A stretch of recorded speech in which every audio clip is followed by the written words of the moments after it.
All right, folks, let's talk about the story out of Louisiana. Remember we told you about that judge in Louisiana who was busted on video, her own home video, using the N-word. Roll the video, please.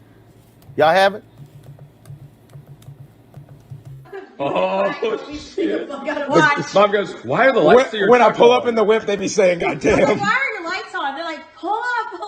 And mom's yelling, nigger! Nigger! Again, we have a nigger. It's a nigger. Like a roach. Look, that's me. No, that's I came from the backside. Look, he trips over the He tripped twice. He tripped twice. I was the only one running. That's me. Kenny was standing. I'm the one that took him down. Kenny's just standing there. He lied. That was his wallet. Yeah. That's my phone where it fell out. Look, Mom. The dude had a phone on him. You should have taken his phone and stolen from him, that fucking asshole. And now I'm going to grab a gun. Go and get the gun. It's important. Very important. As me and Austin maintain control of the situation. The great thing is we've got video. We've got look, they're with the car. Wait, look, there's And look, here comes there's Rebel. Want to play fetch? Lafayette City Court Judge Michelle Odinet says she takes full responsibility for her hurtful words. Now, remember, she first said she took a pill, and I just don't recall any of those things. I don't know what was being said. Yeah, you sounded like you were out of it. She's now out of a job. And, of course, they replaced her with a black judge. And I just keep saying, Avis, look, this nice little device right here is just gonna let all the races reveal themselves right here. Sure does. I mean, but you know what's really interesting? I just want to know who leaked the video because Right. I want to know who the hell is she this off. That's the real thing we need to figure out.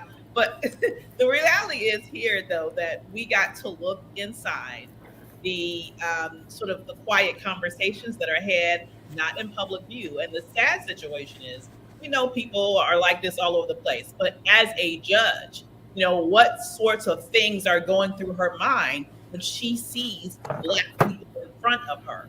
And this is why it was important for her to resign, because how could she move forward in credibility and say that she is an impartial judge, even when she's in her home using this? That's where she feels the most comfortable. So you know she's saying what she really thinks. But once again, it makes me wonder, who the hell she pissed off? But somebody leaked that. Yeah, and you're right. I mean, and that's the thing. What this reveals, Omakongo, is what's going through your mind. That determines how your judicial rulings. Absolutely. And look, I'm not a lawyer, but I've watched enough Law and Order episodes, you know, to know that when you get exposed in ways like this, all of your past stuff's got to get reviewed too. I mean, people need to be looking at this woman's record to see what patterns of bias have existed in her cases. Because really, at the end of the day, it's not just enough for her to resign. There need to be some other types of consequences, being disrobed or something. You can't do something that egregious, as Dr. Avis was saying, as a judge, and just walk away. It's not like you're just working at like CVS and somebody says something to you at the cash register and you start cursing them out. You are a judge who takes an oath to be impartial and all of that, and it clearly shows that you are a racist.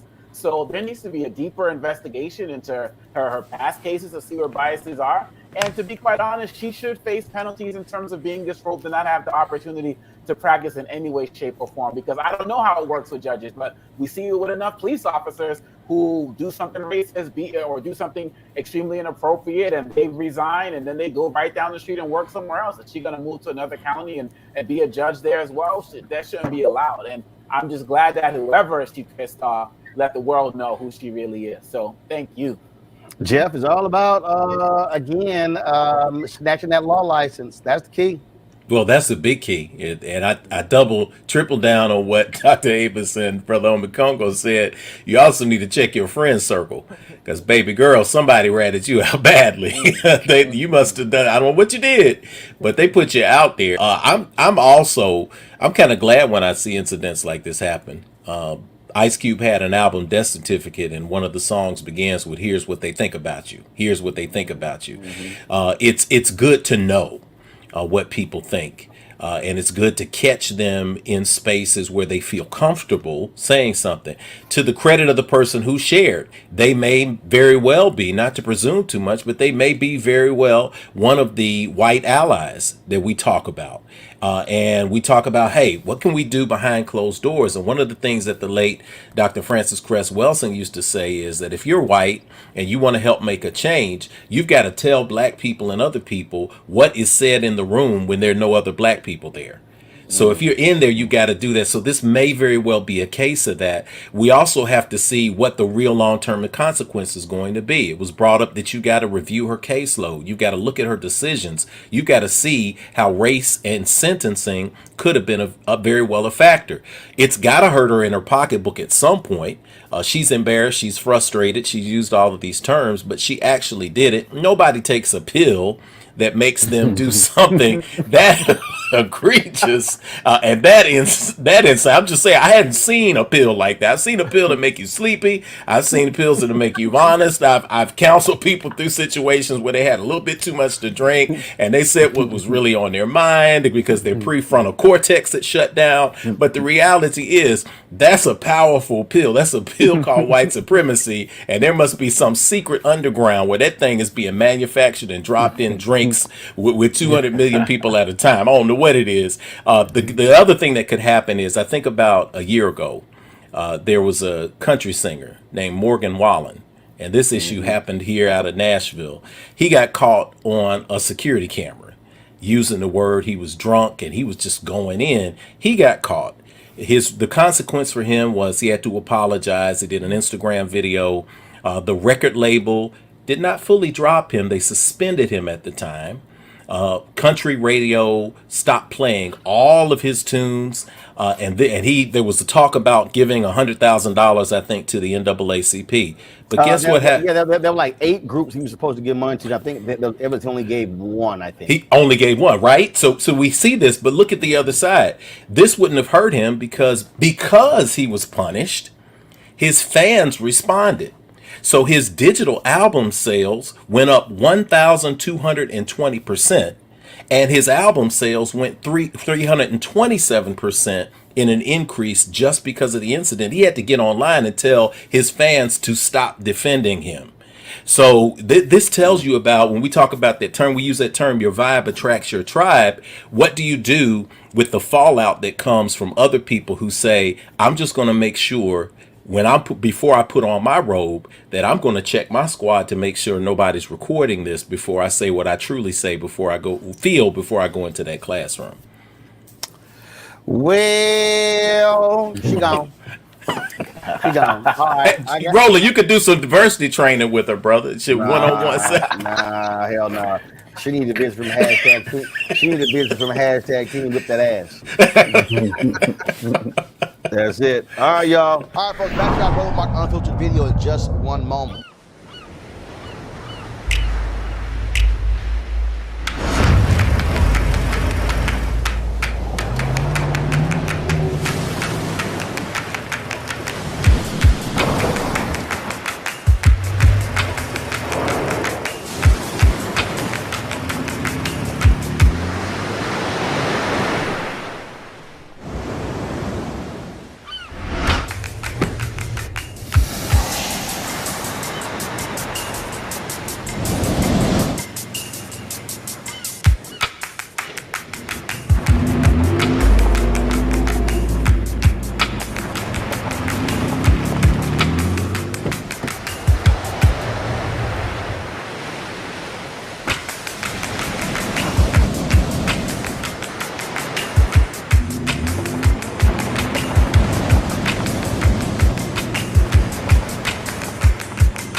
Folks, Black Star Network is here.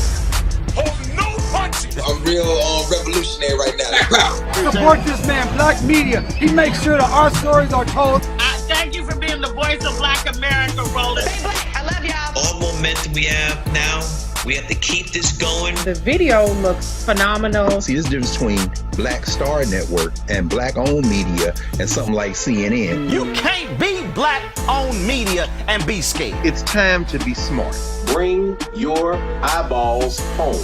You dig?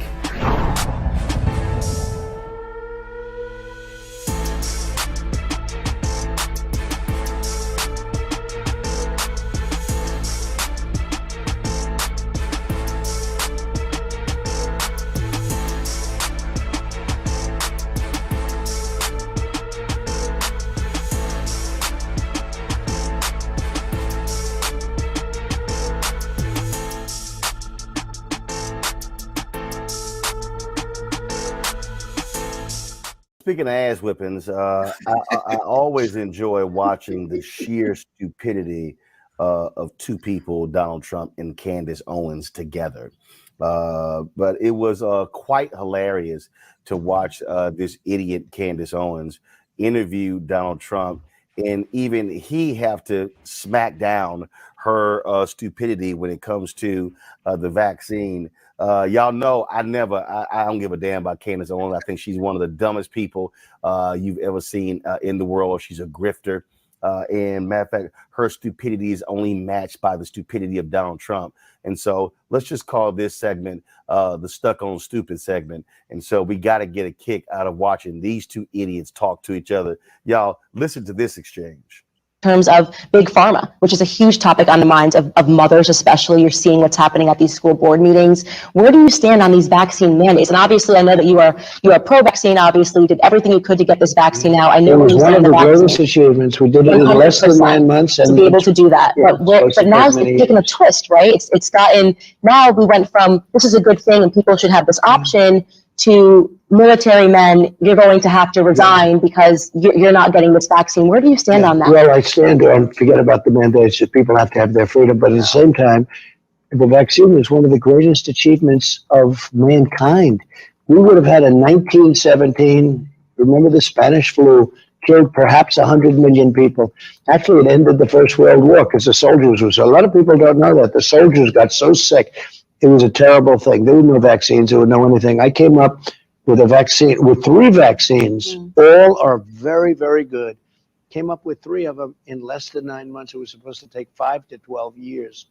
And yet more people have died under COVID this year, by the way, under Joe Biden, than under you. And more people took the vaccine this year. So people are questioning how. Well, no, the vaccine worked, but some people aren't taking it. The ones that get very sick and go to the hospital are the ones that don't take the vaccine. But it's still their choice. And if you take the vaccine, you're protected. Look, the results of the vaccine are very good. And if you do get it, it's a very minor form. People aren't dying when they take the vaccine. What about the masking of children? That's a big one for moms right now. I think it's a terrible thing. I think it's a terrible thing. That flies in the face of science. The kids have a virtual 0% chance of dying of COVID, and yet they're insisting on these vaccine mandates. I mean, I'm sorry, on these masking mandates, and now even the vaccine mandates for small children. And what's going on there? I think what's happening is you look at the masks where Fauci and a lot of other people said masks don't mean anything. All of a sudden, he becomes a radical masker. I don't like to see the kids with the masks on. They're sitting in school. They have a hard enough time sitting in school. Looks like China. I've been to China. Well, and yet China's education system's a hell of a lot better than ours. You know what? They're rated number 2 or 3, and we're rated number 44.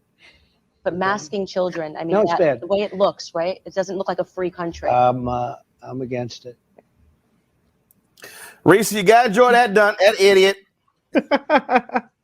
Well, let me say, because she gets dragged for her non-trimmed burnt edges all the time. Her hair is looking better, her makeup is looking better, she's not sounding any more intelligent.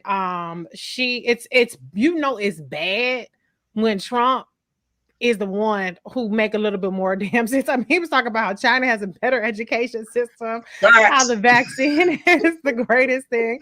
It's like glitch in the matrix. What is happening here? And so it wasn't going according to plan. I don't know who initiated this, but the interview definitely did not go according to plan. And I loathe to give Donald Trump credit for anything because he is, people forget so quickly, he is the most destructive politician who has led to the degradation that we see today in terms of having a fact-based, science-based discourse in our society. But in this case, he just so happened to, you know, keep it somewhat real. So yeah, it's actually really laughable that somebody of her low stature and caliber and intelligence level was given the platform, even though I don't hold Trump in high regard, he is still a former president, as opposed to journalists, particularly Black journalists, who are much more informed. And, you know, maybe some of them wouldn't want to sit down with Trump, but it just goes to show when you buck dance and you grift for, you know, white supremacists, then you get doors open that really shouldn't be open because you're not equipped. And she's not equipped. And at least Trump somewhat had his wits about him in that interview for a change. This fool Greg tried to say, oh, the vaccine is killing people and more of them are dying under Biden. And he's like, yeah, actually, the unvaccinated. Well, that was quite a clip. I mean, I guess first of all, in terms of Donald John Trump, he's looking at her, and we all know what he's saying. Candarosa, I mean, what? In other words, all Black women the same to Donald Trump. You know, and so I can't even imagine what was going through his head as he's trying to check her. But I don't know where her web-based talk show is. But the theme music should be, although he probably charge him out the nose for the licensing fee to use it, it should be from Sean Carter and his sample, "I'm a hustler, baby, and I want you to know." That's where I've been, where I'm about to go. This is two hustlers trying to figure out a way to game each other. It's almost like you were watching, you watch babies talk to one another, and can't nobody else understand what they're saying, but the two babies seem to be understanding what each other is saying perfectly well. That was an exercise in I am the one. No, I am the one. This fool talking about he created the vaccines. 100 million people there. Donald Trump can't let anybody displace his sense that he is at the center of his universe. Candace Owens is looking for the same thing and a point of entry. So basically what you end up with is a couple of babble. And when you, as you say, you put race and sex over it, Donald Trump ain't never met a Black woman he didn't hate, and then probably deep in his little tiny essence, desire. So, I mean, that was an exercise in all the pathologies in the United States of America, and it was quite entertaining. Faraji? I would only laugh if people didn't follow both of them. The fact that people follow President Trump, the fact that people follow Candace Owens, the fact that we are legitimately talking about this man being, you know, running for president in 2024 in spite of all of the cluster Fs of his presidency and his life, you know, up to this point. If people didn't follow him, this would be funny. This would be like, oh, okay, this is just something to laugh about. But the fact that people follow him, the fact that January 6th happened, the fact that he's starting his own cable network show, his network, the fact that Candace Owens has some influence and power, all of these things shows us that we are in a different America. And this is what we're talking about when we say the breakdown of democracy. This is what we're talking about when we're saying how serious the time is. We can't let our foot up off the gas when it comes to figuring out how we're going to carve out for ourselves as a people, something for ourselves from this American apple pie. Because we can't put our faith in this situation. We can't even put the faith fully in the system, because the system is not even taking a man like Donald Trump and penalizing him and punishing him for all that he has done. We all waiting for the shoe to drop on Donald Trump. And guess what? Every time news about his associates come out, people getting, you know, arrested, people getting charged, and all of these things, we like on like bated breath, like, oh, it's Donald Trump next. And guess what? It never gets back to him. And this is the same system that we're supposed to believe has our best interest. This is the same system that we want to put our faith in. And then, you know, when we're talking about the vaccines, we're talking about all of this. Now we're seeing the CDC came out and said that 79% of the Omicron the Omicron cases are with vaccinated people. So now the narrative changed again. Oh, it's not the pandemic of the unvaccinated. It's a pandemic that we all face. Come on, this is a bunch of bullshit. And it's sad because why? The human lives are being politicized. We are like in recent, you said the Matrix, and I saw the Matrix yesterday. We are in that Matrix. We are being used. We are being bamboozled, as Malcolm X said. We are just being pushed around, and we got to wake up to the fact that this is the modern day America that we're currently living in. This is a very, very serious and dangerous time that we're living in. And as much as we want to laugh, and much I want to say this man is an idiot, and much as us don't have a love or really, anything for Candace Owens, the fact is people are following and listening to them, and more importantly, believe in their vision of America. Back to our Roland Martin Unfiltered video in just one moment.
Time to be smart.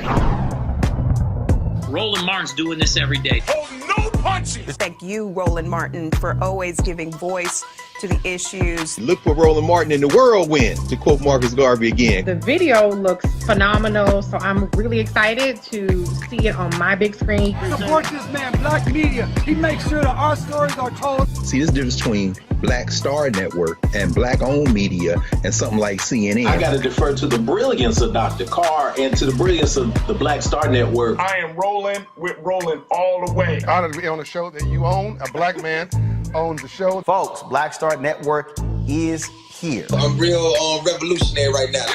Roland was amazing on there. Stay black. I love y'all. I can't commend you enough about this platform that you've created for us to be able to share who we are, what we're doing in the world, and the impact that we're having. Let's be smart. Bring your eyeballs home. You can't be black-owned media and be scared. You dig?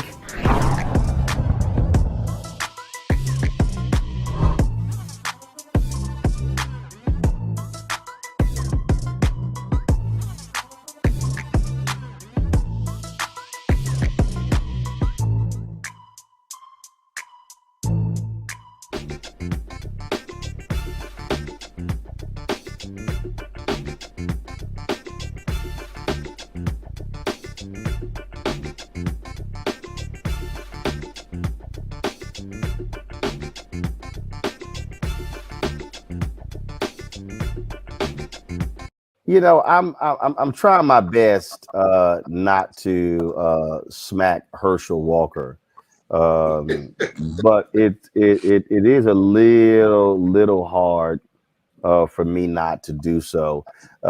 Keenan, I'm about to send you this video. See if you can go ahead and pull this video up, please.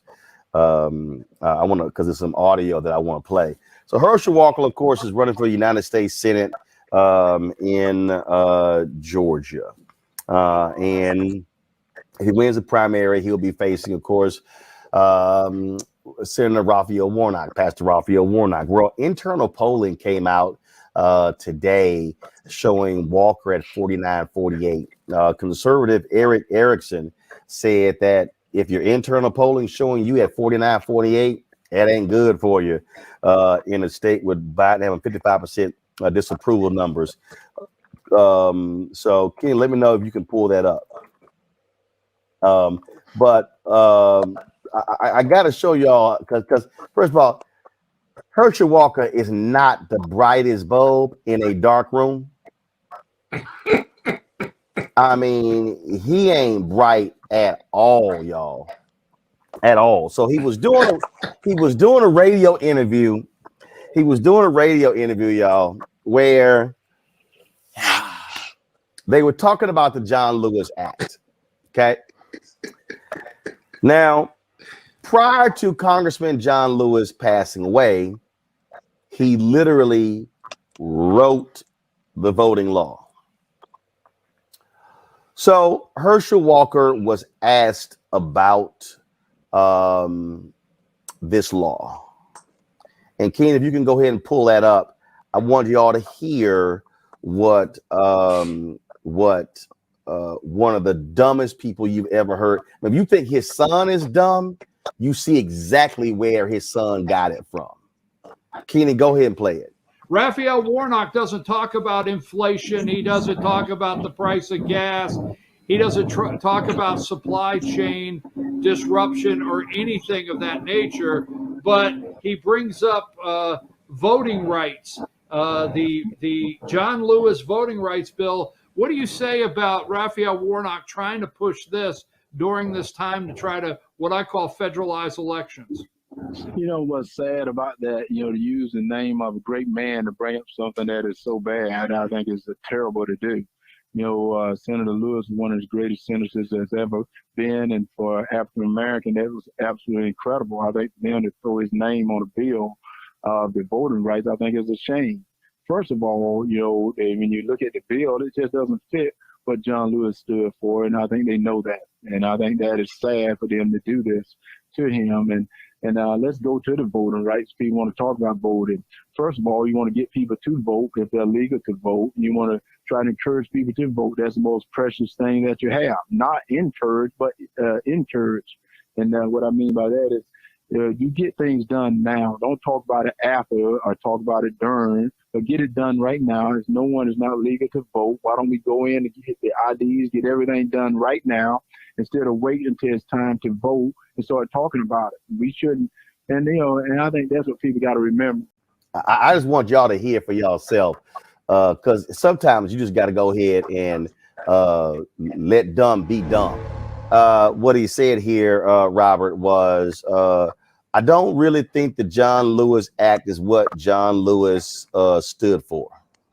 Well, look, I've invited Herschel Walker on my radio show. I've invited the other Senate candidates. I've had Calvin King, who's running that Republican primary. I was on my show last week. Gary Black, who's the current agricultural secretary, who's going to be coming up in the new year. I hope Herschel will come on. But, you know, Herschel down here is known as CTE patient zero. He's not all the way there. And I think the Republicans are making a grave mistake nominating, so if they try to nominate somebody like Herschel Walker. We've already given all the numbers and all the hermeneutics going into this election. This should be a landslide for Republicans. If you just put default Republican in there, they should win this seat going away versus Warnock, because it was an aberration year with Democrats taking both Warnock and Ossoff and Joe Biden winning the state of Georgia. So without Donald Trump on the ballot, without everything going on in 2020, Republicans should have a very good chance of winning. But when you have someone like Herschel Walker, who might be the nominee, you are talking about running an admitted woman beater, somebody who beat his former wife, who is a domestic violence attacker, and you're going to run him against a Baptist minister in the South. What is wrong with Republicans? You're going to take somebody who literally beat women for 20 years and does not live in the state of Georgia and run them against a Baptist minister. So I think that Republicans are going to have to rethink this. They should take another look at Calvin King, another look at Gary Black, that they want any chance of winning. But this is just another and a long line of gaffes that Herschel Walker has made and is going to make. And when your son is the best spokesperson for the campaign, complaining about gas prices and a $1,200 hoodie, I don't think a worse mistake can be made by Republicans than nominating somebody like Herschel Walker, who, I repeat, beats women, and they want to run him against a Baptist minister. You can't make a worse mistake than that in the state of Georgia. Monique. You on mute? I said he's just not a serious person. Roland, let me tell you what you should do. And I know you can get this done. You should put together a 1 or 2 minute piece on all of Herschel Walker's gaffes and when he's, as well as when you can't understand it.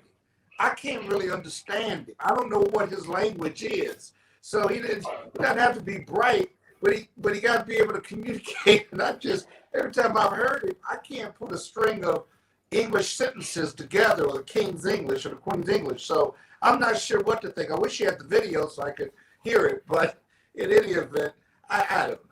I can't really take him very serious. Trump's backing him. I mean, he manifests the ignorance of a number, not all, a number of Republican supporters and voters in Georgia who like all that idiocy and all that stuff, that minstrel show, if you will. And so I guess you gotta cover it, but I think you're gonna have to slap him a few times before the general, as well as the primary, as well as the general. I think you're gonna have to slap. But also, let's not forget. Go ahead. Yeah, let's not forget though, the Republicans nominated and elected Tommy Tuberville in our neighboring state of Alabama to the United States Senate. So for Republicans, you do not have to be a PhD or well-spoken in order to be a United States Senator. You've got to be involved in SEC football. That's pretty much their main requirement to be a United States Senator down here. So I think we cannot write off somebody like Herschel, despite his history of domestic violence, his history of mental illness, his admissions that he has committed various violent acts and torture against women throughout the years, and they will run that against a Baptist minister and say, well, look, he ran that ball back in the 80s, and that's all that they require in order to elect you to Senate. So it's a very scary place that we're in America. And I would like to see these women's groups come out and stand up, because Roland, you've mentioned often that when it comes to Black issues, there's always Black folks standing by ourselves. We need all these national women's organizations to come out and stand up against an admitted woman's beater. We need to have all those people down here marching and protesting and pouring money into the state to ensure that you do not have somebody who is admitted to domestic violence in the United States Senate, because how exactly can you stand up and say you really defend women if you're not going to fight back against someone like Herschel Walker, who beat women for the last 20 years? Video in just one moment. Betty is saving big holiday shopping at Amazon. So now she's free to become Bear Hug Betty. Settle in, kids. You'll be there a while. Ooh, where you going? Time to be smart. Roland Martin's doing this every day. No punches! Thank you, Roland Martin, for always giving voice to the issues. Look for Roland Martin in the whirlwind, to quote Marcus Garvey again. The video looks phenomenal, so I'm really excited to see it on my big screen. Support this man, Black media. He makes sure that our stories are told. See, this difference between Black Star Network and Black-owned media and something like CNN. I got to defer to the brilliance of Dr. Carr and to the brilliance of the Black Star Network. I am rolling with Roland all the way. Honored to be on a show that you own. A Black man owns the show. Folks, Black Star Network is here. I'm real revolutionary right now. Roland was amazing on there. Stay Black. I love y'all. I can't commend you enough about this platform that you've created for us to be able to share who we are, what we're doing in the world, and the impact that we're having. Let's be smart. Bring your eyeballs home. You can't be Black-owned media and be scared. You dig?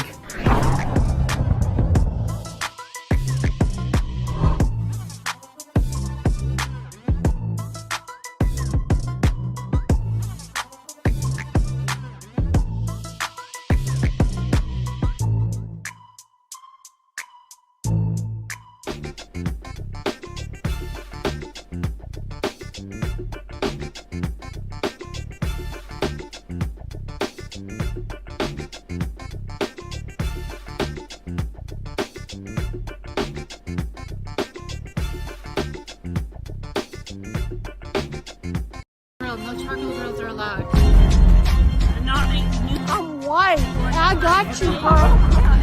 Illegally selling water without a permit on my property. Whoa! Hey! Give us your address. We don't live here. I'm uncomfortable.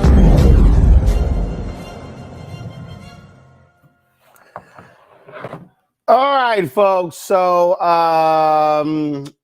we were all quite amused when we saw this tweet on yesterday from a Patricia Morgan. She tweeted, "I had a Black friend. I liked her, and I think she liked me too. But now she is hostile and unpleasant. And I am sure I didn't do anything to her except be white. Is that what teachers teachers and our political leaders really want for our society? Divide us because of our skin color. Hashtag CRT for critical race theory. Well, after a couple of hours, we saw this tweet. LOL, it me. I'm the black friend. Tiara Mack, who is a lawmaker in Rhode Island. She joins us now on Roland Martin Unfiltered. Tiara, you may have been, you were watching that. You probably were like, what's that segment? We have a segment called Crazy Ass White People. And the segment usually is for the white folks who are accosting black people who just trying to deliver packages, trying to sell lemonade, trying to barbecue. But it certainly was fitting for this one here. People, I mean, you see with those numbers there, how many people responded to that. So what was your reaction when you saw Patricia Morgan's tweet about, I had a black friend, now I don't? I know for a fact that Patricia Morgan does not have any black friends. Just last week, Patricia Morgan and I are colleagues in the Rhode Island State House. I am 28 years old. I am black. I am queer.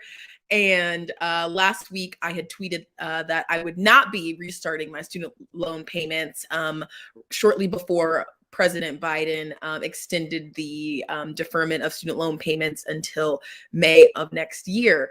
And she retweeted me saying that I was arrogant and disgusting.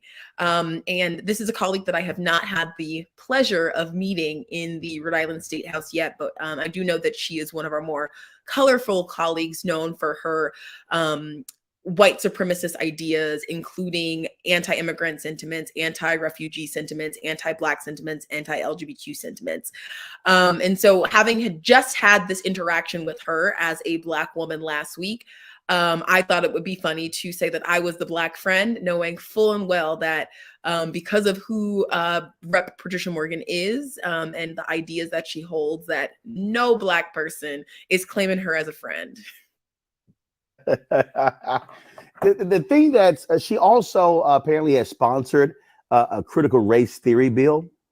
Yes, she has sponsored many pieces of harmful legislation in Rhode Island, to the point where many members of the Rhode Island GOP do not claim her and have also been seen to distance themselves from her, especially with this tweet.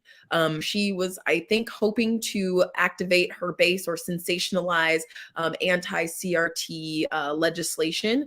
But as we can see, that really blew up back in her face. And as someone who has been the target of many local Rhode Island attacks from white supremacist trolls, it's a little funny to see it kind of going back in her face, because did she deserve it? Yes, she did.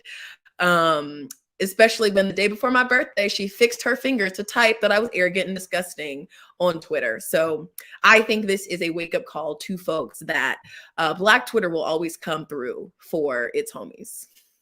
The thing that also is just curious, not only that, I had a black friend. Okay, now look, you know, I know Jeffrey Osborne, I know Claudia Jordan. I'm always messing with them about the few number of black people in Rhode Island. They're natives of Rhode Island. But my goodness, you know, when she said I had a black friend, clearly gave the impression she'll know nobody else black. Yeah, I mean, Rhode Island does have some black people. Like we are here. I'm here. I'm not a native Rhode Islander. I am from. I grew up in Atlanta and in South Carolina. I'm a transplant, but there we got some. How you get to Rhode Island? You left. You left the black Mecca for Rhode Island. Yes, well, I came up here to go to Brown University. So yes, I did leave the Black Mecca to come up to Rhode Island, and it's been giving me a headache since. But I do love Rhode Island, and I think it has a lot to offer. And we have some really great, aside from what you see Rep. Patricia Morgan putting into the world, Rhode Island does have some really great progressive politicians and some really great work happening out of this like small but mighty state. Look, we're seeing a whole bunch of crazy ass white people across this country. What I mean by that is, look, I got a book coming out in the first quarter of next year called White Fear. how the changing face of America is making white folks lose their minds. We're seeing an Oklahoma legislator put forth a bill that if one parent objects to a book in a library, it has to be removed. And if the librarian doesn't, they can't work for a school district for 2 or 3 years. I mean, these people are. I mean, I've been warning people to understand what's going on here, and it is the emerging majority. It is the browning of America that is driving them crazy, and this desire to maintain control, and that is continuing to define America through the prism of whiteness. Yeah, white supremacy is rampant. White supremacy is rampant in our states. And I think it is up to each and every one of us to call it out and to acknowledge that we cannot let these systems be the truth or the things that are leading our communities and the ideas that really are shining through louder than anything else. Like being the only queer Black woman in the Rhode Island legislature is hard as hell. And every day up until today, the most I had gotten on Twitter was white supremacist trolls who were telling me every day that I'm a Black supremacist, that I'm a racist, that I'm disgusting, that because I'm a queer person and I believe in comprehensive sexual health education, that I am a pedophile and that I'm disgusting and all of these things that are just crazy and not true. But I get that on a daily basis as a young queer Black woman who's just trying to do the best for her communities, who is just trying to use her identities and her experiences as a formerly low income Black person from the South and to have policies that make sense for everyday people. And I get called all these names and I can wipe it off and ignore it, but they are really threatened by how much Blackness, brownness, and the oppressed communities in our states are really pushing back and saying, nah, no more, y'all. Like it's time, it's over. Like I'm tired. I am 28 years old. I want to be retired by like 50 because y'all got me working way too hard for this nonsense that I willingly do. But I think it is definitely a testament to how tired we all are and how much nonsense we're no longer going to take, like this tweet. This was the tweet here you were talking about. You sent 5 days ago. I won't be restarting payments. Please drop the lower third, please. Keenan, please drop the thank you very much. I won't be restarting payments. And then she said the arrogance is stunning and disgusting.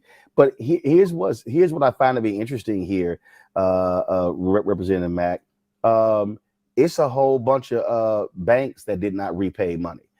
In fact, we forgave nearly 600 billion PPP loans. And so so I'm just trying to understand. She called it arrogant because we have $1.36 trillion worth of, Keenan, you can go to Representative Mack. We got $1.36 trillion in student loan debt in this country. And you tweet that and she calls that arrogant. But I guarantee you, we probably could go through the books of Rhode Island to see where they likely forgave money that was given to various companies in that state. I'm sure there are tax breaks that have gone to companies in Rhode Island and other states. And I don't recall that being called arrogant and stunning as well. So it's amazing. It's amazing how one person wants to define something as being arrogant and stunning, but what they call something else American investment. Yeah, I mean, as a Black person, I've been Black my whole life. I will be Black the rest of my life. It is not shocking to me that someone would see an educated Black woman who went to one of the top universities in our country, Brown University, has an Ivy League degree and is a young, accomplished official who is really just trying to do best for communities that don't look like the majority of communities that are served in our state house, that they're threatened by that. It is a threat to see someone defy all odds and go against this notion of what success looks like. Because for folks like Patricia Morgan, success looks like whiteness. It looks like upholding the systems that oppress others so that you can get ahead. And seeing that I'm not down for that and that I am really trying to center the voices of the most oppressed is a threat to white people and to white supremacists. So we need everyone in our communities. We need more young elected Black officials. We need more young folks in office. We need more folks of varying different identities in office because we cannot just have communities that are run by out of touch, older white folks that are not ready to face the realities that it's a new world, and we need every single person to make each and every one of our states better. And things like anti-CRT legislation just ain't it anymore. I know Robert and Scott have been chomping at the bit to be a part of this conversation. Scott, I'll start with you. Yeah, it's a fascinating discussion, but to me, the most fascinating part is that you've never met this white legislator or legislator. Is that actually true? And you've had this dialogue, and she's one of your colleagues? Yes, we have never had the pleasure of meeting in the Rhode Island State House due to the COVID-19 pandemic. And she is in the lower chamber. She is in the House of Representatives, and I am in the upper chamber, the Rhode Island State Senate. So we do not collaborate. And as someone who is on a very different side of the spectrum, I do not plan on doing much work with someone like her. Good luck with building that relationship. Robert. While you were speaking, I had to look up some Rhode Island facts because I realized I know nothing about Rhode Island outside of Family Guy, which is set in Quahog. But so there's only 78,000 Black folks in Rhode Island. Why is she so afraid of critical race theory somehow polluting and making schools in Rhode Island too Black? You know, what exactly is motivating this fear among the white conservatives there? Well, I wish I could tell you. I don't really know. It's a whole bunch of white nonsense, as you can see, and it just continues to be white nonsense with no answers and fear. But Rhode Island, we got really great food, restaurant capital of the world, some of the best universities that are here, and we have a state coral. That's not a fun fact. We just got a state coral. You know, you can come back to Atlanta, right? Like we got space. You can come back. Like you don't have to deal with all that. Like there were more Black folks at the Celebration Bowl last week. Yeah, the way that these rent prices are looking up in Rhode Island, I might be moving back sooner than it looks like, because we do not. Yeah, come back home. Come back. We got you. Come on back. You got to stay there for the fight. We need Black folks. Why? No, come home. State. You got enough Black people in Atlanta, man. We need her there, okay, to carry on the fight. Well, God bless you. You fight the good old fight. Rhode Island. Yeah, well, I like to see Atlanta fighting for me. I will come back. Once these rates are looking a little different, I might come back, but Atlanta's kind of popping off right now. So I'm not really sure. Well, Rhode Island's not doing any better. We got some of the worst rates in the nation right now. Actually, Rhode Island has been #1 in COVID rates almost the entirety of this pandemic. And we make national headlines because Rhode Island also cannot get its shit together when it comes to COVID. Well, God bless you for fighting a good fight. Yes, absolutely. Well, I will say this: every year that Jeffrey Osborne has his golf tournament, we dramatically increase the Black population of Rhode Island with all the brothers and sisters who comes in to play golf. Jeffrey has assured me that his tournament is returning in 2022, and so let me go ahead and extend an invitation to you now. So if you're looking for a family reunion type get together, come to the golf tournament. It's normally in late July and August. Okay. And in fact, you can invite Patricia on out if she want to see some more Black people. And I'm quite sure we can educate her on what Blackness is, since she's so sad that she lost her a Black friend in you. I'll leave that to y'all. But y'all consider an invite if you want to, but I'll leave that to y'all. Follow-up question: does she think that her Black friend like ran away or escaped? Because usually when they ran away, they went north. She's already north. So can somebody inform her of that? We is free now. It's okay. We can leave when we want to. She might want Tiara to go to Canada. She want to go further north. Hey, It's too cold there for me. I'm already as cold as it can be in Rhode Island. Like, I don't know if I can go any further north, y'all. Tiara, when you do get back in person or even by Zoom, you're going to meet and see this person for the first time. Tell me about that conversation, or what you anticipate that conversation to be, if any. Probably awkward for her, but for me, as an unapologetically young Black queer woman, I do not have a mind to placate these white folks who will say anything and everything online behind your backs, but never to your face. And as an unapologetically young Black queer person who's already had it, is already done with these systems that have continuously disrespected me and folks who look like me, it won't faze me none to continue to tell her who she is and who I am. And if that hurts her feelings, then this maybe isn't the work for you, baby girl. Again, thank you for being there. Last question for you. How many other Black people are in the legislature there in Rhode Island? So in that's a good question. So in the Rhode Island Senate chamber, I am the only woman that identifies as Black. We do have sorry, you're in the Senate. My apologies. Earlier I called you a representative. So you're a senator. You're a state senator. Go ahead. So you're the only Black state senator. Yes, the only Black state senator in the Rhode Island Senate, and on the House we have maybe folks who identify as Black. I think we have around 5 total. We have 21 Black and brown folks who identify mostly as Latinx, and some folks who are biracial. But I am one of 2 or 3 Black women. All right, then. Well, Senator Mack, glad to have you on the show to talk about being the former Black friend of Pat. Again, folks have really been going in. In fact, Michael Harriet, I don't know if you saw this. Let me see if I can pull it up. Michael Harriet started a hashtag here. Wait a minute. Well, where's the hashtag? Yeah, let me switch to it right here. He started this hashtag I had a white friend. And so folks have been commenting, you giving all their different examples of hashtag I had a white friend. So folks have been, Black Twitter has been having a field day with this. And so we appreciate you coming on the show and sharing your thoughts with us. Yeah, thanks for having me. All right. Well, look, keep giving them hell up there in Rhode Island, and we'll keep giving them hell here in Rolling Mark Unfiltered. Sounds good. Thanks a bunch. All right, folks, back to our Rolling Mark Unfiltered video in just one moment.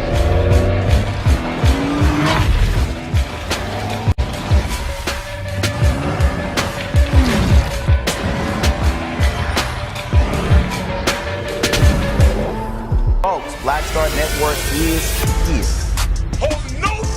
I'm real revolutionary right now. Support this man, Black media. He makes sure that our stories are told. Thank you for being the voice of Black America, Roland. Stay Black. I love y'all. All momentum we have now, we have to keep this going. The video looks phenomenal. See, there's a difference between Black Star Network and Black-owned media and something like CNN. You can't be Black-owned media and be scared. It's time to be smart. Bring your eyeballs home. You dig?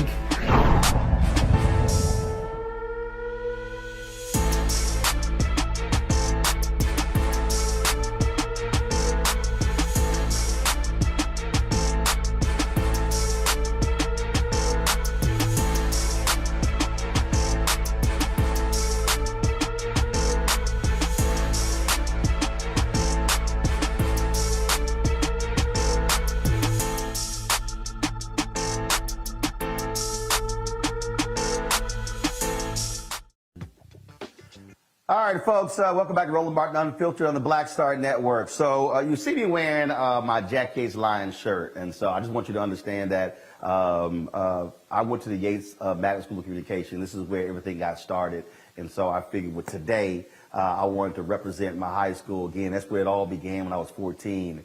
And do understand what I'm about to show you was visualized then. So you to understand that. And so this is the lobby, if you will, of the office and our new studios here in Washington, D.C. We're located right on Black Lives Matter Plaza here in the nation's capital. In fact, Henry, why don't you go ahead and take a shot of that? So that y'all understand, we're right here on Black Lives Matter Plaza, 16th and K. And so we're here. And so what we did here was this here. So I've had people, so, I had my show on Washington Watch on TV One, had the show News One Now. And then over the years, people have given me paintings and stuff like that. And so as opposed to just sitting here, putting up, you know, the network sign or whatever, what the hell, when I was taking advantage of the stuff that people already sent me. And so that's why we put the pieces right here. Now, in this space here, we got some great stuff in this space because we got this massive kitchen here. And these are three of the degrees that I have, that were given to me from HBCUs and others, the honorary degrees. And so 3 of the 6 up here, we're going to load the other 3 somewhere else. And so this kitchen space allows for us to be able to do cooking segments, a cooking show here in this space. And so you have this huge countertop right here, microwaves right here, refrigerators right here.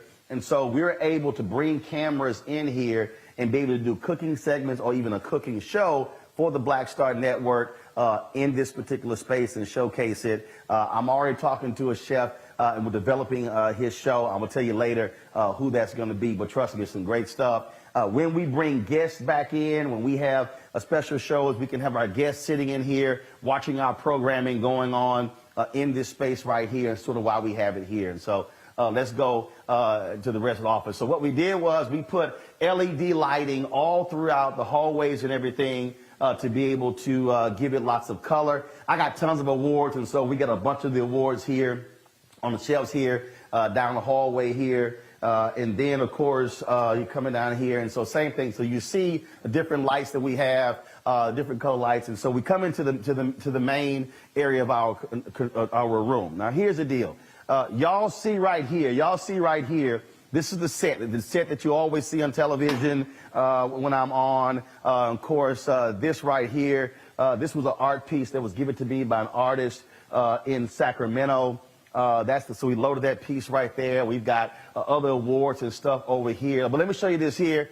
My man, come over here, Antoine. So Nate Parker, remember he did The Birth of a Nation? He did one of the most powerful movie posters where the American flag was a noose around his neck. And so I loved it so much, I said, Nate, I need that. So he sent me an autograph photo. And so we have that here. So I wanted to have that here as well. And so the whole point here was that when we started the show, and one of my greatest frustrations when I was at TV One was that when we had Washington Watch, we had just one set. That's all we had. We had no room to do anything else. We couldn't do anything else. We had no space. When we had News One Now, we were from NBC News Channel. We only had the place from 5 to 9. We had to be out of there by 9:15. We couldn't do anything else. And so even when we had our first location, I'm grateful with 50 Can, we were able to use that facility, but we were landlocked. We just had one set, couldn't do anything. So I wanted a place that gave us multiple looks to be able to do what we wanted to do. And so here we got these two 82-inch TVs on both sides of me, allowing us to be able to put graphics in here as well. And so I'm going to go over here and show you something that we wanted to do, and that is we wanted to be able to, let's say we're shooting some video and we're doing something and we don't have the ability to be able we want some different looks. So we installed this huge background. Remember we had the Black-owned Drake Company on the Marketplace segment, and the brothers said they did stuff for Hollywood. I said, great. So we went ahead and said, fine, we're going to have y'all do the green screen. And so I'm going to go to this camera right here. Y'all see right now, so if we decide to do a different look, a different background, the green screen allows us to do that. If y'all saw my Frankie Beverly and Mays interview, you might saw my intros and outros. That's how we shot that on a green screen. And so this allows for us to create different looks. It also allows for us, let's say, if I'm talking and I want to have a big old like a moving video or whatever, we can actually do that by having the green screen. We didn't just want to have the green screen do anything else. So I'm always looking at different stuff and looking for some great stuff, some great ideas. So remember when we were in Chicago doing the show in Chicago, and they had this amazing mural on the wall. It was colorful. It was fantastic. Check this out. I love this. I thought this was a mural that was actually painted by somebody. Go ahead and show it. I thought that was a mural painted by somebody, and in fact, it was wallpaper. And so when I called Kenny Johnson, I said, Kenny, I said, man, we got to do this. He said, well, he could put me in touch with a sister who said it was wallpaper. So what we did was we wanted a different look. And so you see here, you pull this green screen back, and we installed this wallpaper. And so this allows for us, again, if we're shooting certain videos or whatever, it gives us a whole new backdrop look. So we got the green screen here, plus we got this here. So you mean you got the set over here, that's one look. The green screen, this wall here is a second look. The green screen is a third look. And so let's go over here. So I wanted to do something. We had this amazing U.S. flag that was on my Washington Watch set. We couldn't get into the building. It was too big. We literally could not get into the building. So when I was at the Anthony Anderson golf tournament, I saw these amazing art pieces, and these are the pieces. And so one, you see a Prince, you see this amazing piece on Miles Davis, this amazing piece here on Jimi Hendrix. And so we're going to take these pieces and mount these on this wall right here, and again, giving us a different look. A different look in terms of if we want to take photos, be able to shoot something as well. And so now I'm just going to pull this green screen back right here. And so do y'all have the shot of Black Lives Matter Plaza? All right, so here's what so because we're right here, y'all, we're able to extend the camera outside the window to give us a shot of Black Lives Matter Plaza. Now keep in mind, we're just 2 blocks from the White House, and so we're able to extend a camera further out this window.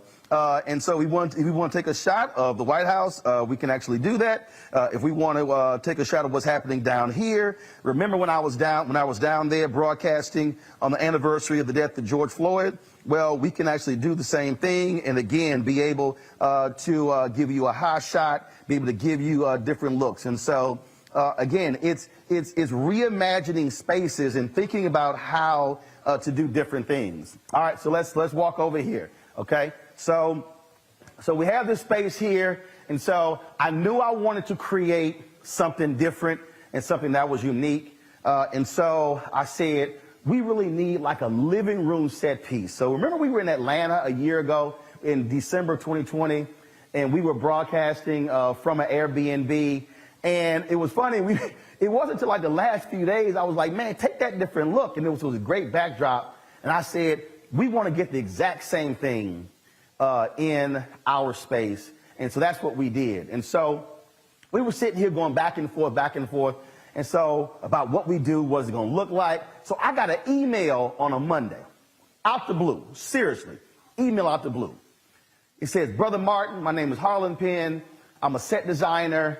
I just took a job as assistant set designer at Howard University. I love your show. I want to volunteer for your show. Now, y'all, I get emails all the time from people saying they want to help with the show. They want to do some things with the show. And I was like, all right, so I hit them an email. And look, I get people say they want to do stuff. Then they want to get paid to do different stuff like that. It was cool. So I hit Harlan. He's a fellow Alpha. He says, no. He said, I want to volunteer. I want to contribute my skill set. And so Harlan literally sent me designs and designed this set piece. And we wanted something that was again, allows us flexibility. And so we put here this here, of course, this electric fireplace to give us that look. What this does is allows for us to have, we can do, a one-on-one interview with 2 chairs, but we're going to be putting a living room set here. So when we are back and we have people in studio, I'm going to be able to be here, and I can have my panelists who are going to be sitting in chairs and couches, and we're going to be in a position to have as many as 7 or 8 people who are on the set. Now, Antoine, give me a shot this way. Now, I want y'all to understand that the other ability is this here. We move that news desk back. I can fit 50 to 60 chairs in here for a studio audience. Again, it's completely rethinking how we actually do the show. Harlan joins us right now. Hey, Harlan, how you doing?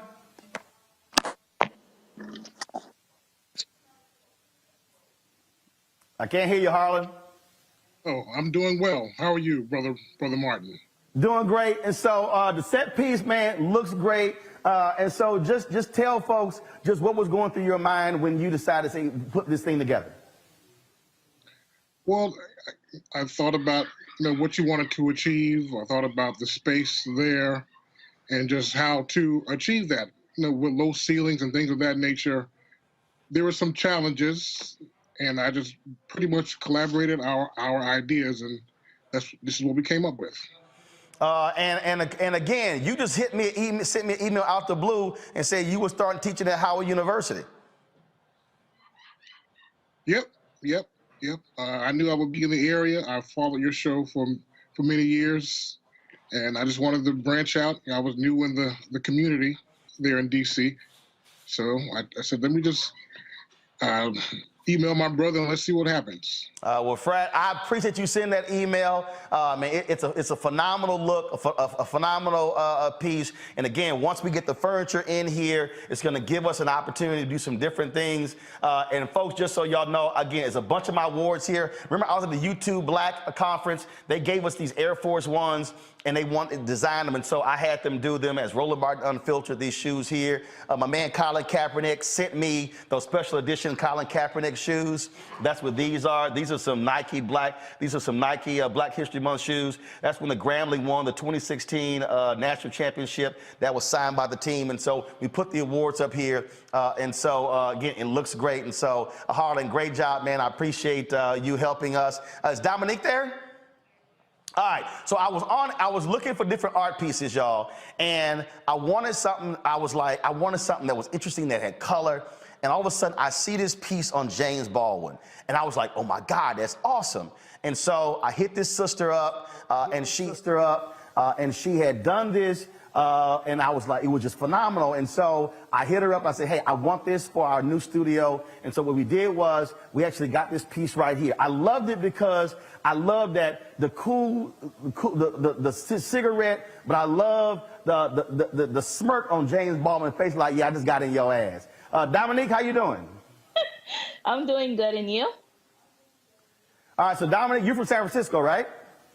No, I'm from Pomona. Pomona, okay, and that's Pomona, where you're California. Yeah, well, got it. And so, I was born and raised in. You too. Sorry. Go ahead. I was born and raised in Pomona, and then I'm based in Harupa Valley now.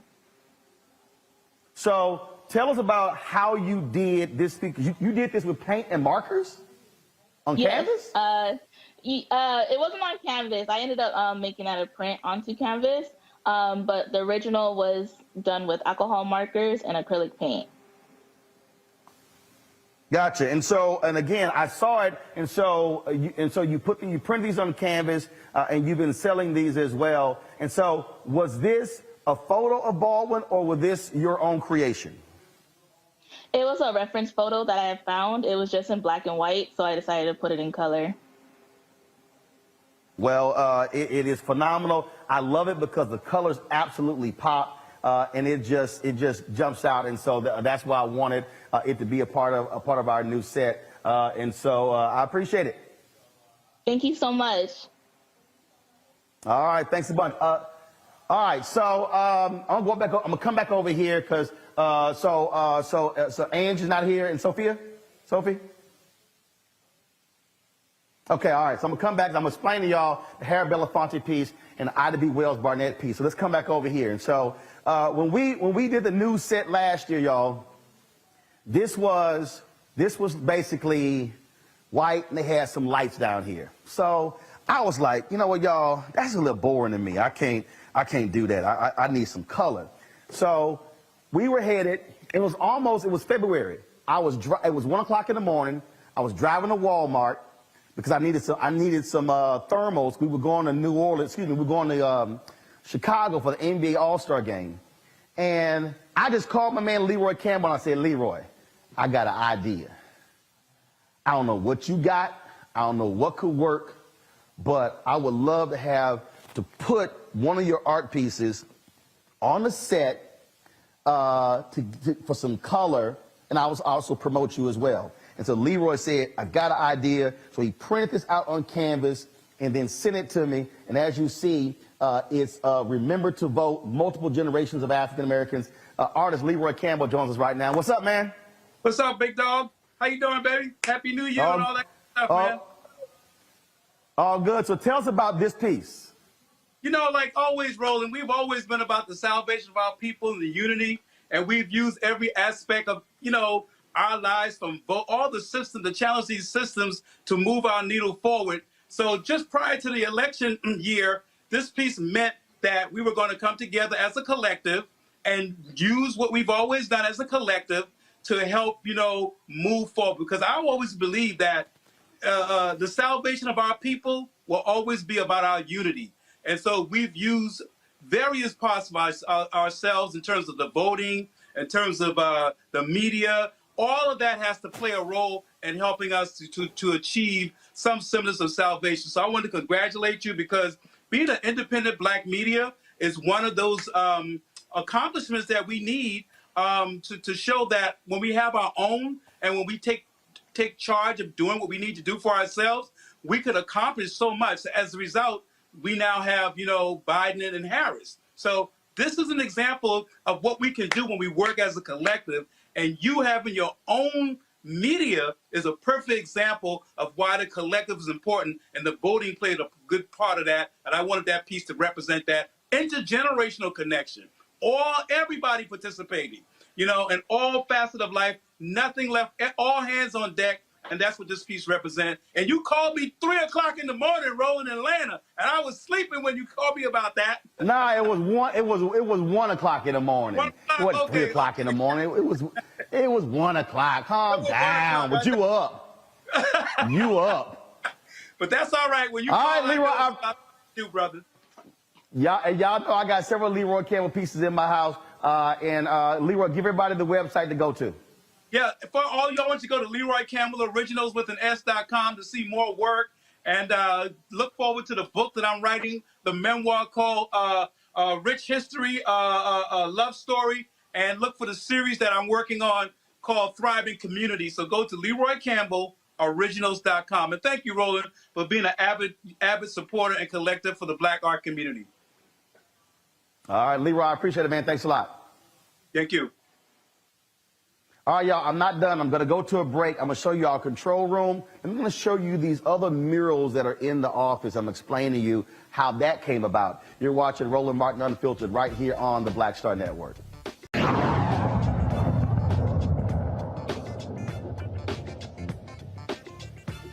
All right, folks, welcome back to Roland Martin Unfiltered, the Black Star Network, as I'm unveiling our new studio space. And so Ida B. Wells Barnett, obviously, is a history maker, pioneering journalist, writing about lynchings. And so I wanted to make sure that we show her some love on our set as well. And so that's what this piece right here is. And so this was a prominent quote of Ida B. Wells Barnett: "The way to right wrongs is to turn the light of truth upon them."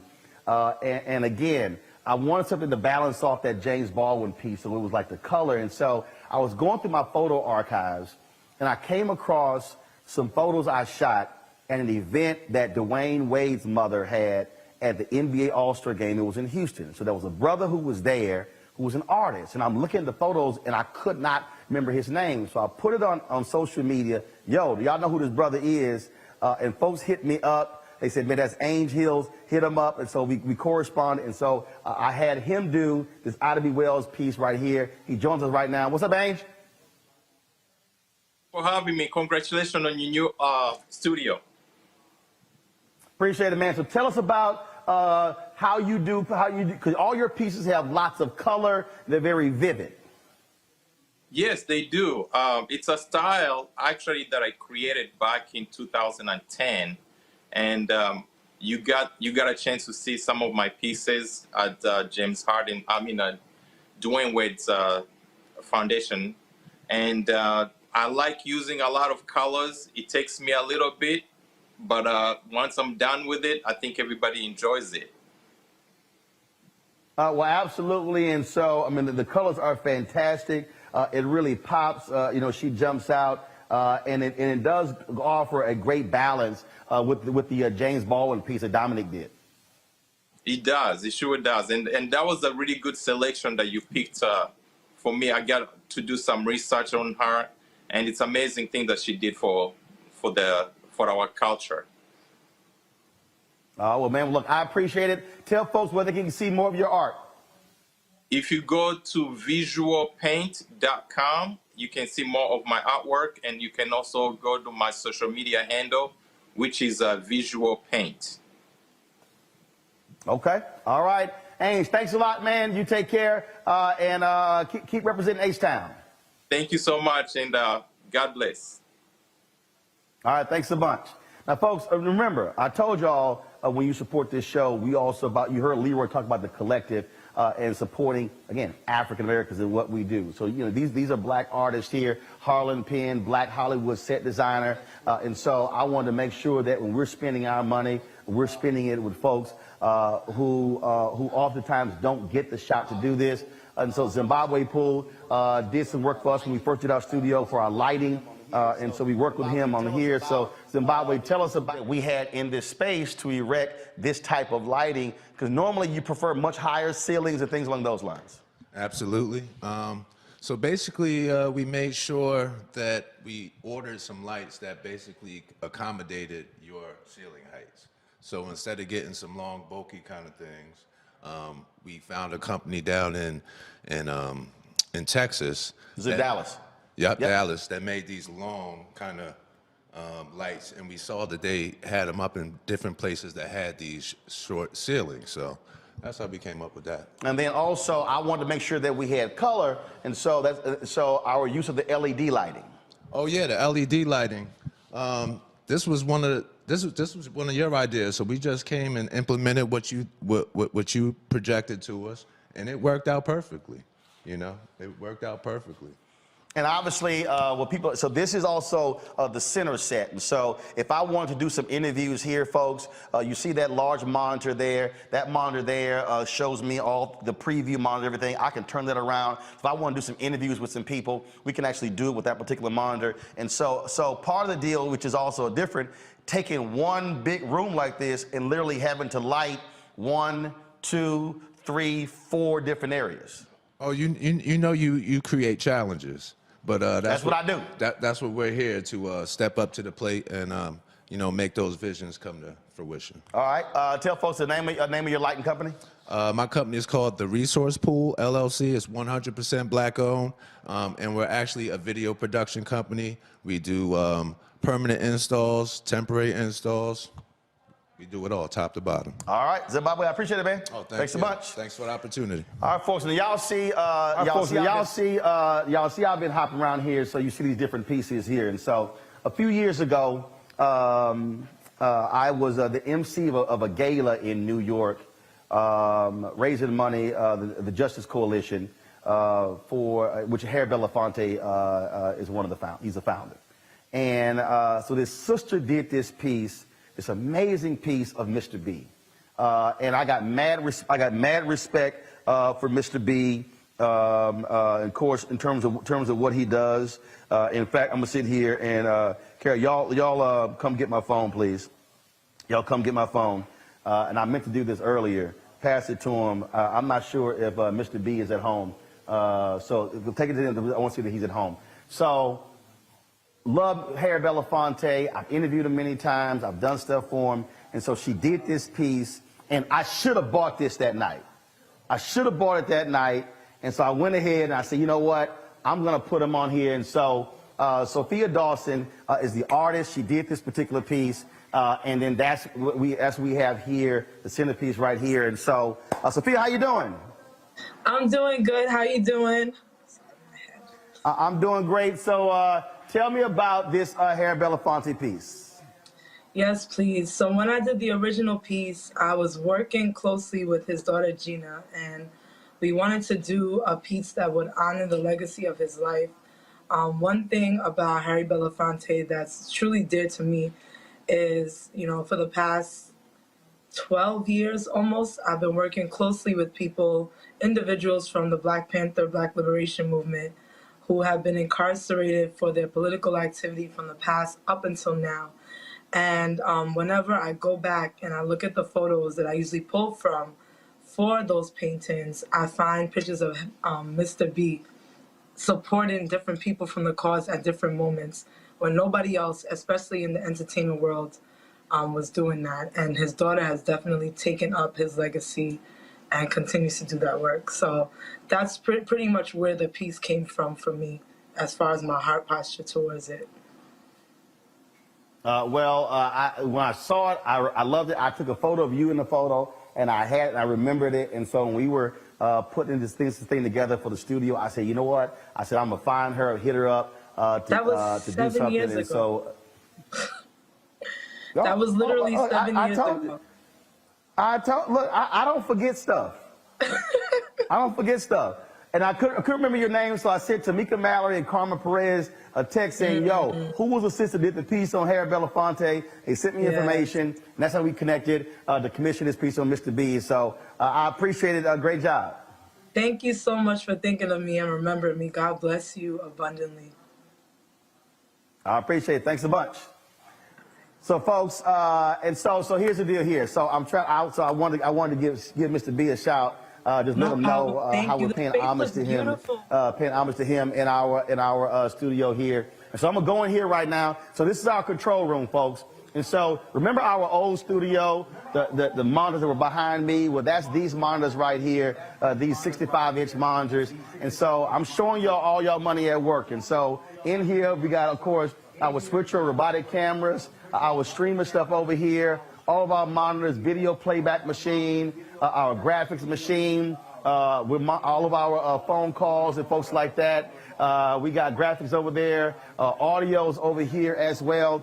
The brother from Sacramento, that's another piece that we have up there. That's what you're seeing right there. That's my man? It is. Mr. B.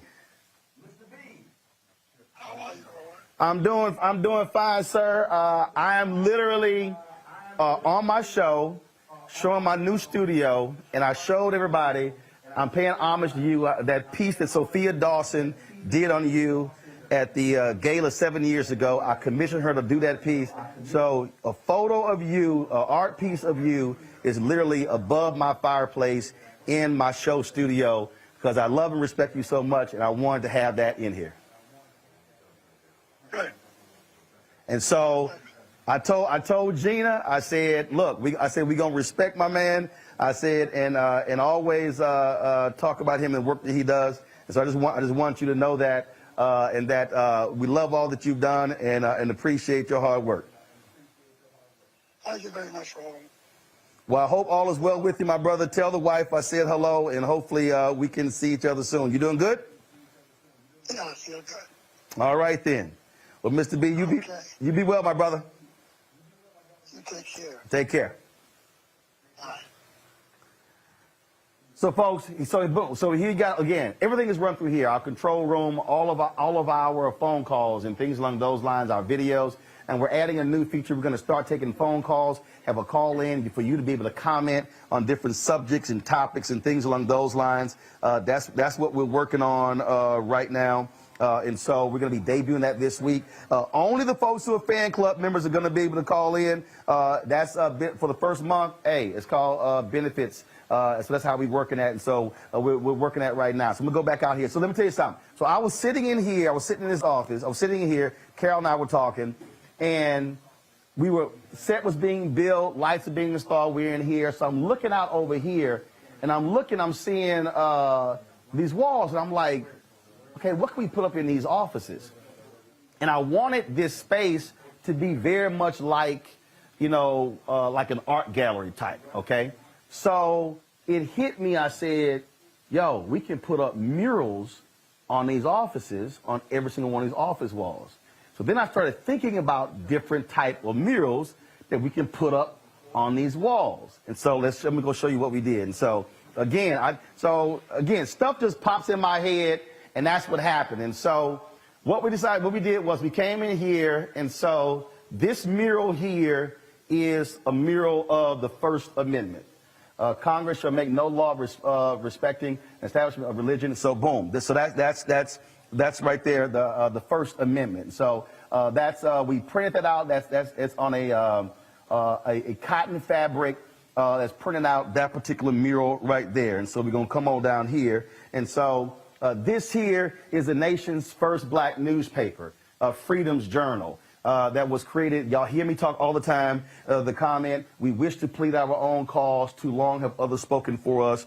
That was, of course, March 16, 1827. So that's one of the murals that we wanted to be able to have on the wall in this office here. And so we go to this office here, and you see we have Black Lives Matter that is on that particular wall right there.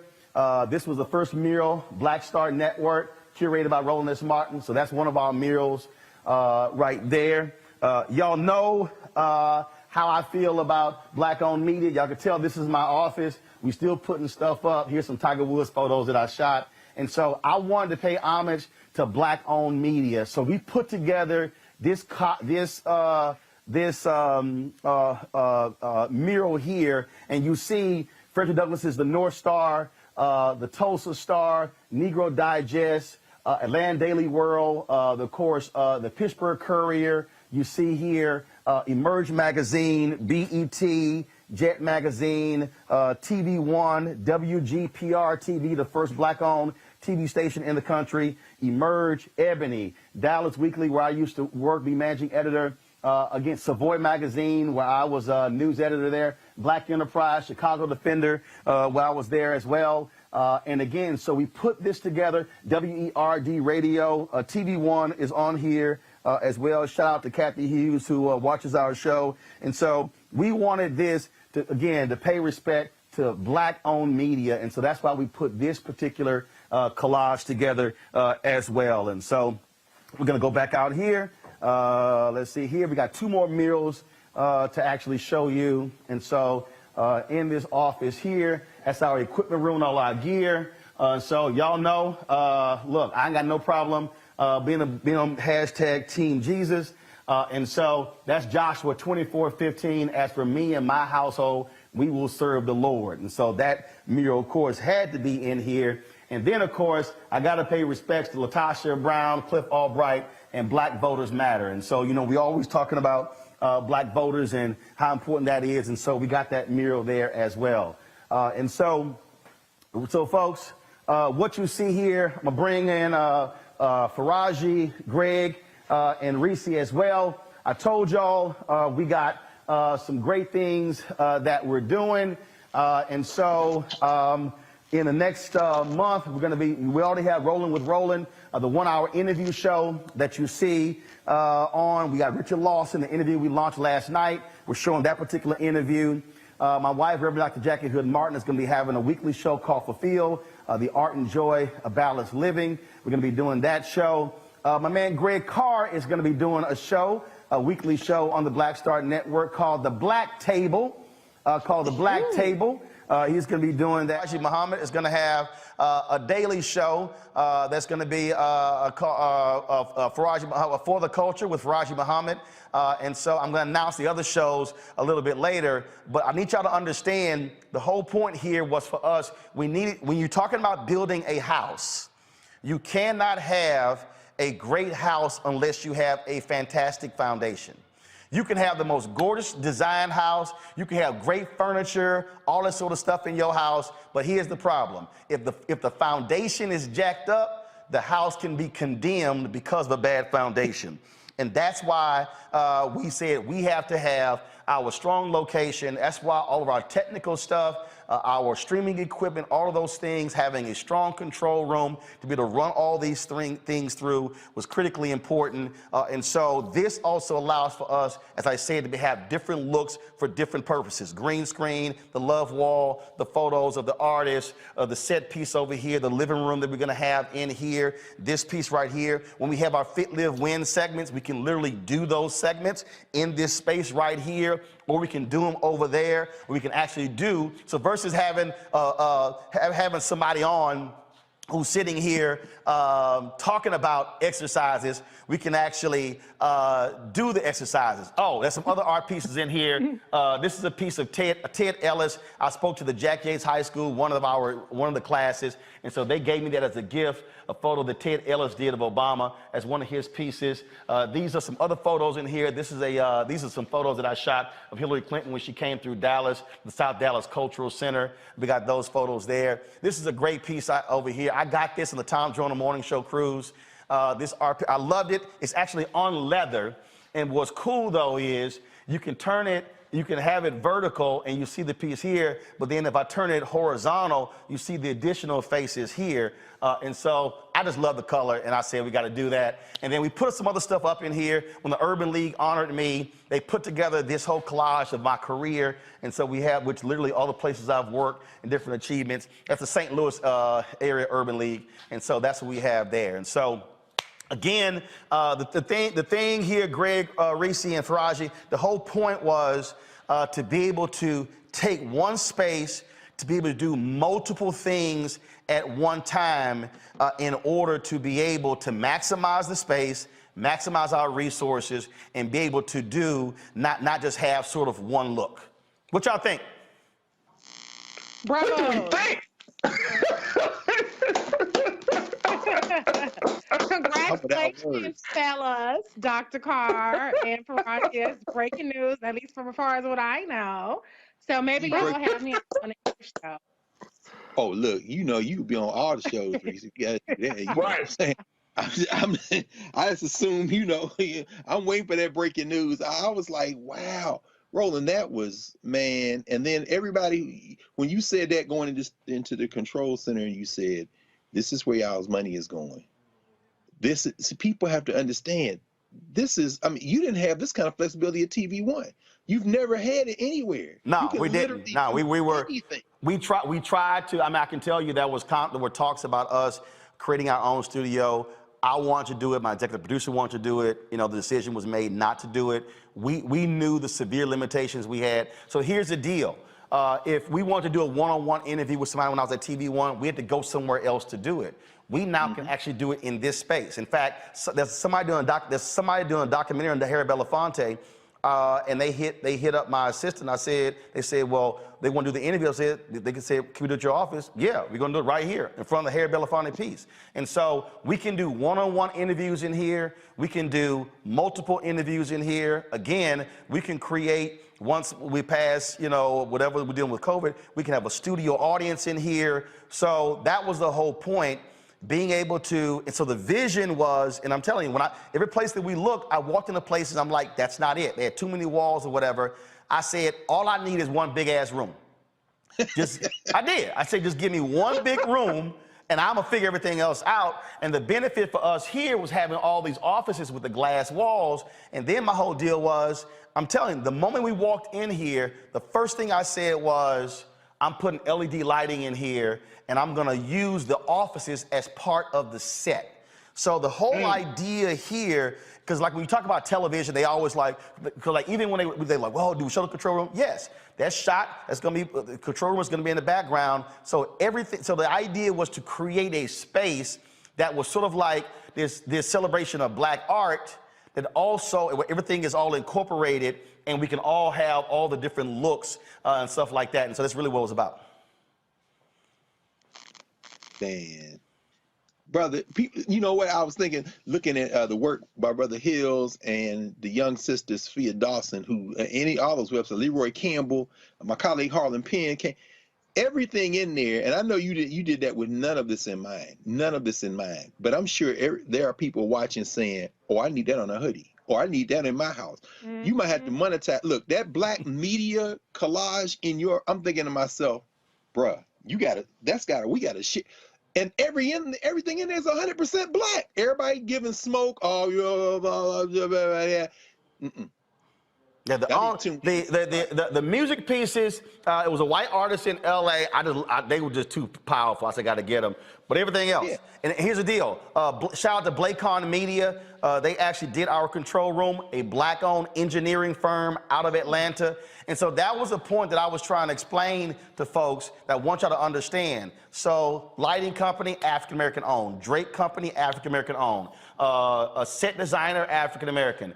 Artist, African-American. Again, that was the whole point, using our resources to also work with other Black-owned businesses to give them a shot where other media companies would never give them an opportunity to do something along these lines. And so that was the whole point of us creating it. And so again, we started this show September 4th, 2018, building the platform, building the show, taking our time. We started with 157,000 YouTube subscribers. Now, today, right now, it's almost 820,000. And so that's how we've been able to grow it. And so when we've been trying to get here, 819,361. We've had, when it came to our with Black Star Network, I think we've surpassed 25,000 downloads. Again, we're being very methodical about that. Here's the other deal. I was reading the story today, y'all. The Athletic, they do about 50 million in revenue. They valued themselves at 500. They just got bought by the New York Times for $500 million. They said they're going to be profitable in 2023. I want all y'all to know, we've been profitable since our first year and a half. Now, I want y'all to understand, and see, Reese, a lot of people who don't really understand this. Look, I could have, and people came to me, they wanted to give me money. I could have easily gone out and raised $5-10 million. But here's why I didn't. Because the moment you do that, those folks are going to be like, return on investment. And so the pressure was going to be on about selling. The whole focus is, okay, invest, build something, flip it, sell it. I said, well, you got to build it first. And so I purposely said no to crowdfunding and to individual investors. I said, because we have to build it first. And so if the focus is all about building it to sell it, then you lose sight of exactly why you're doing this. And Roland, I just want to, give you just praise, because you are truly about putting your money where your mouth is and putting the action behind the rhetoric. There's a lot of stuff. I won't give airtime to naysayers, but when we talk about Black media, you are the epitome of Black media, not just in you being the face of your company, but in the way that you consistently uplift Black businesses. And people that reach out to you through your show, not all stuck up and Hasididi about it, and the diversity of perspectives that you bring on your show. It's not about litmus tests for what's Black or gatekeeping or what people difference ideology is. As the quote says, we wish to plead our own case. You allow people to plead their case. If you have this perspective, come on here, fact-based, and plead your case. And I don't think that there's many other opportunities for people to do that of any race, of any kind of network or platform, more so than what you do. And so regardless of whether people agree with your positions, particularly you being you favoring Democratic politicians or not, nobody can ever criticize with any credibility the love that you have for Black people, Black businesses, and Black voices. And we need that authentic, true, not gonna sell out, platform and just passion and conviction that you have. So I appreciate what you're doing. I think this is really a remarkable achievement for the culture, for our community, that we have a place to go to have these discussions, whether it's an hour discussion or a 15-minute discussion, and allow the voices, the prominent voices, the experts to also come and have these in-depth conversations. So congratulations to you, Black Star Network, the entire Roland Martin Unfiltered family, all of the talent that you have on your show. And to the people that support it, because this really is a people-powered movement. It's not a troll-powered movement. It's not a get clicks and whatever's gonna go viral type of movement. This is a genuine people-powered movement, and the people that watch this show and that power it care. They care about what you have to say. They care about what we all have to say, and they care about our community. And so that really speaks more volume. And this is just a perfect way that we can visually see the way that our community can do for ourselves and care for ourselves and tell our own stories. Absolutely right. And it's so funny you talk about trolls. Somebody was talking in the YouTube chat. I see a photo of Hillary Clinton. First of all, I actually shot that photo. It's a great damn photo. And so I have other pieces that I've actually shot. Y'all don't realize I've been shooting photos since I was in the 9th grade. I wasn't just, I told you I went to school of communications. I did TV, radio, newspaper photography. I did all of that. So bro got skills. But just for the folks who run their mouth, I want to show y'all this here. 2004 at the Unity Journalists of Color Convention. If y'all go to C-SPAN, when I jammed up President George W. Bush, that photo's up here as well. So y'all want to talk about the Hillary Clinton photo? This is what, and if y'all see that photo right there, that was sort of Bush pointing at me like, damn, you got me. That was like, you got me. And it was like, so two weeks after that, y'all can tell that was 2004, because I had a lot more hair.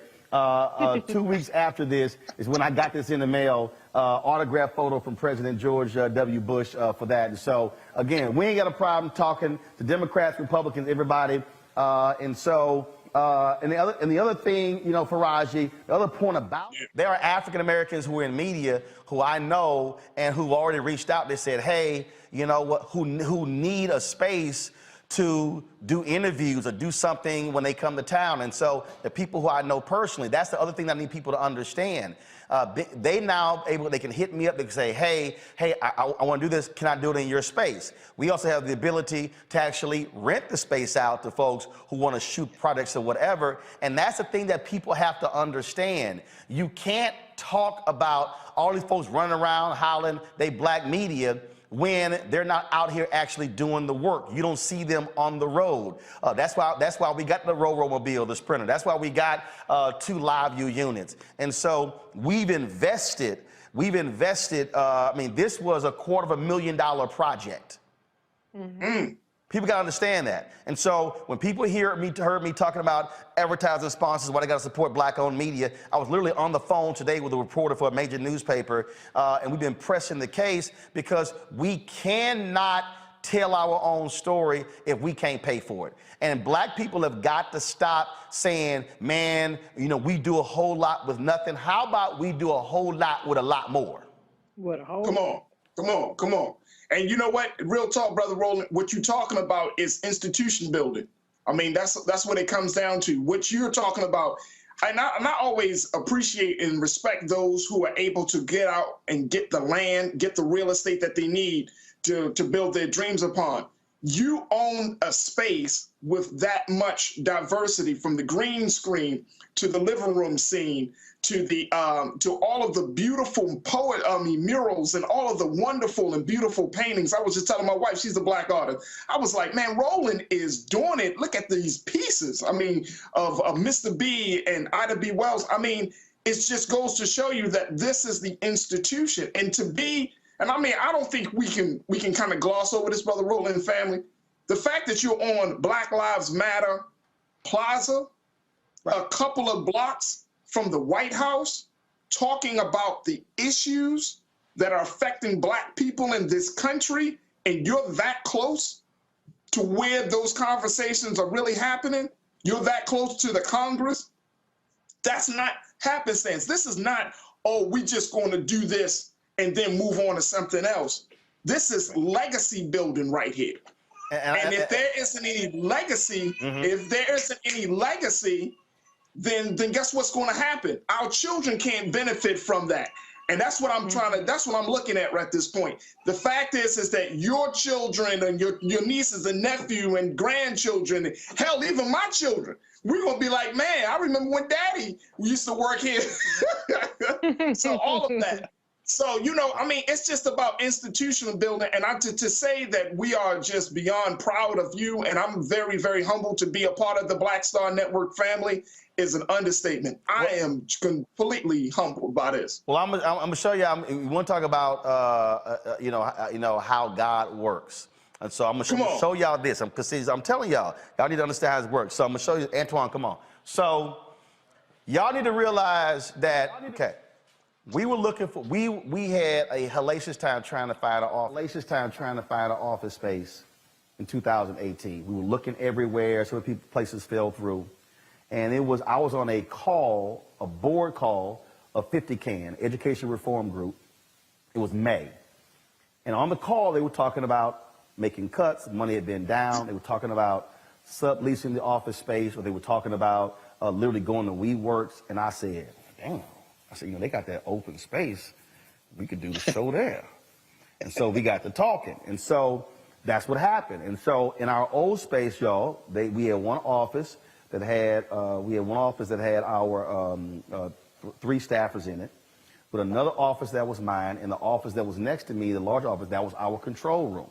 We literally sublet that place. Now I'm gonna show y'all how God works. So come with me. I just told you what the place, now see, we gotta do this here. We got to move the set back. So that's the other piece. This is a movable set. So we're able, because Carol works in that office. I got it, y'all. I'm good. Carol works in that office. And so what we do is we got to move the set here, and then we got to push the set back that way. But Carol get in her office. It's all good. So we're going to come through here. So y'all need to understand, right there, across the street, that's where we were. We were literally across the street for 3 years. And then when 50 came, was going to move out, we moved out. We looked other places. We are literally right across the street, y'all. We're literally right across the street. And we hit several different places. And so when we moved, we literally just walked right across the street. Wow. And so this place, we got a 5-year lease, 5,200 square feet. And again, to build the kind of network we want to build. We're launching 4 shows in the first quarter. The goal is to launch 4 more shows by the end of the year. We've got, I'm going to say, Deborah Owens, America's Wealth Coach, is going to be doing a financial show, a weekly financial show for us as well. So y'all, we're working with Mario Armstrong. Mario has a show, Never Settle. We're going to be streaming that, and Mario's going to be doing a technology show. So we're going to have tech show, wellness show, daily news and political show, weekly news and political show, financial show, again, entrepreneur show, so multiple shows. That's why we're trying to get you to download the Black Star Network app. All those shows are going to be streaming on the network app. What we're also working on right now that I'll have done by the end of this quarter, we'll have our streaming network where we'll be up for a 24-hour streaming network, taking those shows plus content that we already have and then streaming that 24 hours a day. And so that way, when you turn on your Samsung TV, we're going to be trying to get on their grid as well. So when you look at all those digital channels, boom, we want to have one of those channels as well. That is the vision. But we could not do any of that. You had to methodically put things in place to actually do that. And so that's why when I was trying to get people to understand about giving, look, I'm trying to tell y'all, members, our folks were sending in checks. They were donating via Cash App, Venmo, Zelle, PayPal, but there's a bunch of our folks can't trust none of that. They were sending in an average of 30 checks. And I know some of y'all mad because I'm not giving y'all the address. I did that for a reason. I'm gonna give the address out soon. But again, that has allowed for us to do what we do. What you're seeing, Antoine, show this here. What you're seeing right here, folks, these are robotic cameras. These are the cameras that we had in the old studio. We upgraded to these cameras right here, and these cameras right here are upgraded to 4K. And so we've got, so just again, I want y'all to understand where your money is going. We've got 10 robotic cameras in this place. So we've got 2 robotic cameras over here. We've got 5 robotic cameras over here. We've got 3 robotic cameras over there. And then of course, we have the option with the handheld right here. And so I'm just going to come over here, just so y'all to understand, because, again, that's our second equipment room. When you talk about our additional tripods and speakers and cameras and light stands, that's all that stuff right here. This is the same thing right here, okay? Our microphones. You look at all of our stuff right here. You look at our director's chairs. You look at our 10 by 10 and 10 by 15 tent. And you look at all of this sort of stuff. This is all about us being able to do what we do when we go on the road. So when we hit the road, we literally are setting up the same way NBC, CBS, and ABC, but we're faster, we're portable, and ain't nobody, let me say it again, there ain't nobody else, Greg Carr laughing, we talk about it all the time, ain't nobody else in black-owned media doing what we doing. Nobody. Come on. Nobody. Come on. I mean, it's a famous man once said, you can't be black media and be scared. I can't remember who.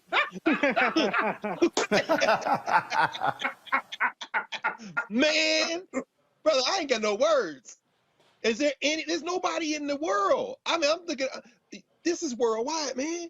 And it's all black. You can't be canceled. They can't scare you with no contract. They can't worry about moving your time slot. You are the time slot. Boy, and I need people to understand. That's why that mural is so important. Y'all hear me quote it all the time. That is the mural of the first. This was the first black newspaper in American history. Freedom's Journal, March 16th, 1827. This is the third paragraph. We wish to plead our own cause, too long have others spoken for us. That is the motto of the Black press. I run 3 Black newspapers, and so that's what we do here, and it's getting our people to understand why we also have to support, we have to give, we have to. So that's why I said to people, look, and y'all think I'm joking, to some of y'all out there, when 20,000 of our fans, all right, we've had, I think, Keenan will tell me what the number is, he'll text it to me. I think we're at 35 or 40,000 donors. 35 or 40,000 donors we've had. And so we've had people give as little as $1. People give as much as $30,000. We had hit me up, he said, man, I'm tired of y'all show buffering on YouTube. I heard about your OTT channel. He gave us $5,000 to launch Black Star Network, to have it built. And so that's what I need y'all to understand, why this stuff is important with what we're doing, because now we have the ability to travel, to cover our stories. And here's the most important thing. We don't have to ask anybody's permission. When Reverend Barber called me and said, we're gonna be protesting in Elizabeth City, we gassed up the Sprinter, got the driver, Anthony and I went down, and we live streamed down there. We partnered with Coca-Cola for the Celebration Bowl with a team of 8 folks down in Atlanta, broadcasting all that stuff for the week. That is a thing that I'm trying to get us to understand. I am not interested in asking MSNBC, I don't care how liberal they are, CNN, ABC, NBC, CBS, Fox News, New York Times, Washington Post, Vanity Fair. I'm not interested in asking and pleading with them to please cover us. Come on, come on. I have no interest in that. That's why that Black Owned Matters mural is up there. Yes, sir. This is doing the exact same thing that Robert Abbott did with the Chicago Defender, that Frederick Douglass did with the North Star, that Ida B. Wells Barnett did with her newspaper. I want y'all to understand, matter of fact, come on, Antoine, I just realized this here.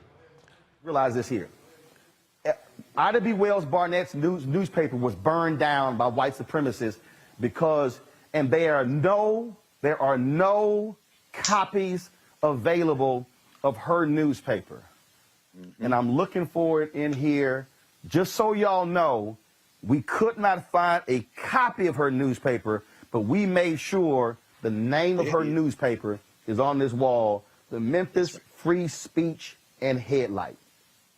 Go ahead. So the reason you don't see a cover of Ida B. Wells Barnett paper is because they firebombed her paper and they destroyed, and there's not a single copy of her newspaper anywhere to be found. But we made sure that the name of her paper was on that wall. That's the whole point, folks. That's the whole point with what we're trying to do here. And so this has been a 6-month project, building this whole thing out. But really, this has been something that I have been focused on since I was 14 when I went to Jack Yates High School, Magnet School of Communications. So, Roland, I wonder it's a lot of. Go ahead, Greg. No, I was going to ask you. I wonder what George Curry would have been able to do. I see you merge on the wall. Yeah. You know, I think about Max Robinson. You know, I think about John H. Johnson. What if there had been a television network? And now with all of these, I mean, and I think we probably all expect now that there's going to be a surge in subscribers. There's going to be people who see this. They're going to be young people. They're going to be news people who say, you know, I know I work for this company, I work for this, but I'd like to come do an interview. Well, you say, you know what? We got a space. I mean, I just think about all the people who are ancestors who you worked with shoulder to shoulder, who you knew and worked with, who, if they had had something like this, but guess what? It's here now. So yeah, like I got a sister in YouTube who says we want a live chat on the Black Star Network. Well, Vimeo doesn't have that. Well, guess what? We've been talking to them for the past 3 months saying, y'all have got to put that as a part of it. We're paying for the feature. And so y'all, that's what we're doing. So understand what you're talking about. But now here's the deal. And I need people to understand, all right? And I ain't got no problem. So why are we still on YouTube? because we still generate anywhere from $40,000 to $75,000, almost upwards. We've done $103,000 a month on YouTube. We would prefer to generate that on the Black Star Network, which is why I need y'all to be doing your part when I'm putting pressure on these advertisers to invest in Black-owned media. Right. There's no reason in the world we're not doing $10 million in revenue this year. Come on. There's no reason. I'm seeing the money they're giving to Black Targeted. Mm-hmm. Oh, they will toss money at Black Targeted. I was on the phone today talking with several Democrats saying, y'all better make sure y'all investing in Black-owned media. Don't be running out and just buying ads on Fox News and CNN and local radio stations and newspapers. Invest in Black-owned media. That's the whole point. And so, then of course you got the trolls. Recently you talked about Roland Martin, he always begging. No, this is called investing. That's it. It's called investing, because when we have the ability to take our cameras anywhere we want to take them, and we ain't got to sit here, and we can pay staff. And let me go ahead and say this here, and it's not bragging, but it was by design.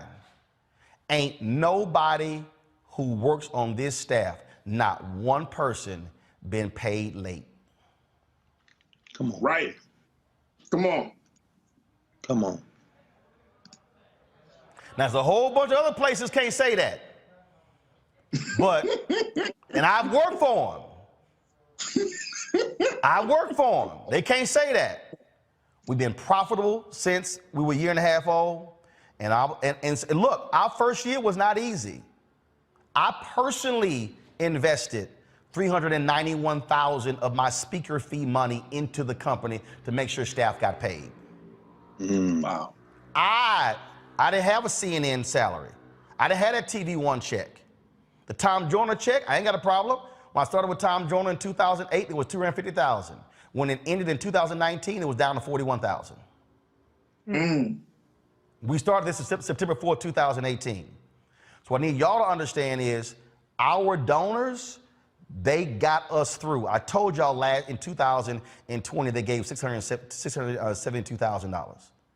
What we're talking about is building something that is sustainable, that is able to actually speak to our interests. And so that's what we're doing. And so I appreciate all of y'all been giving. If you give on YouTube, hey, that's great and wonderful. But remember, we only get 55% or 50. You give $1 to us on YouTube, we get 55 cents. Give to us direct so we can get all 100%. So go to Cash App, which is R Martin Unfiltered. Zelle is roland@rolandsmartin.com, roland@rolandmartinunfiltered.com. Of course, Venmo is R Martin Unfiltered. PayPal is Venmo is RM Unfiltered. PayPal is R Martin Unfiltered. And so soon I'll have the address for y'all to start, y'all can start sending checks again and your money orders. Again, I appreciate those who've done that. And so it's a whole lot that we're doing. And trust me, we're building something that's fantastic and amazing. And I can't wait to use, first of all, I hired a company who's been handling program development. And again, it's a perfect example. Y'all, I can't do it all. I literally hired a company to do program development, to get these shows on the air. They've been shooting these shows, shooting pilots over the last 2 or 3 weeks. And again, we hope to begin to debut roll those shows out the 1st of February. And that's what our plan is. And so we're looking forward to that. So there's a whole lot of stuff that's happening. It's a lot more work to do. And so I hope y'all enjoy the new space. It's been, trust me, it has not been easy, but we have been we're trying to make it happen. And we want to thank all of y'all, every single one of y'all who's contributed, who's made this possible, everybody who has helped us, who's been working around the clock 7 days a week, getting this thing going. Shout out to our whole staff, whether you're talking about audio or video, tech, everybody, graphics, producers, bookers, freelancers, and everything, because look, you can't do it all by yourself. And trust me, every single day, it is about delivering a fantastic product for you. That's what our goal is. And trust me, there's some days, look, we're not happy. We want to do more, but we do the best that we can. But I told y'all and I promised y'all that I'm going to maximize. Look, my grandfather, I told y'all, I saw the Richard Lawson interview, how he had about 50 people at his house, and there were 2 chickens, and everybody had a piece of chicken in their gumbo bowl. So I know how to sit here and maximize a dollar. And so that's what we're gonna see you laughing, Greg. Trust me. My grandmother had a catering business. My mama had a cake business. I got entrepreneurs in my family, so this ain't nothing new. And I gotta give a shout out to Houston Independent School District, Jack Case High School, because again, Thelma Johnson was my radio teacher. Mary Waits was my television teacher. Ronald Miller was my radio teacher. And all this started there at JY. Right there in Houston, Texas, in 3rd Ward. And so, y'all, we got some fantastic stuff for y'all. We got more great interviews coming up. I can't wait to y'all see those shows. And so please support us in what we do. Now, and all my haters, please keep hating. Please keep hating. Because every time you hate, you know what we do? We celebrate. Come on. Every time you hate, we celebrate. Right. So we enjoy it. And haters, I hope y'all enjoy this too. Y'all, I'm gonna see y'all tomorrow, right here on Roland Martin Unfiltered on the Black Star Network. Holla! Back to our Roland Martin Unfiltered video in just one moment.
Time to be smart.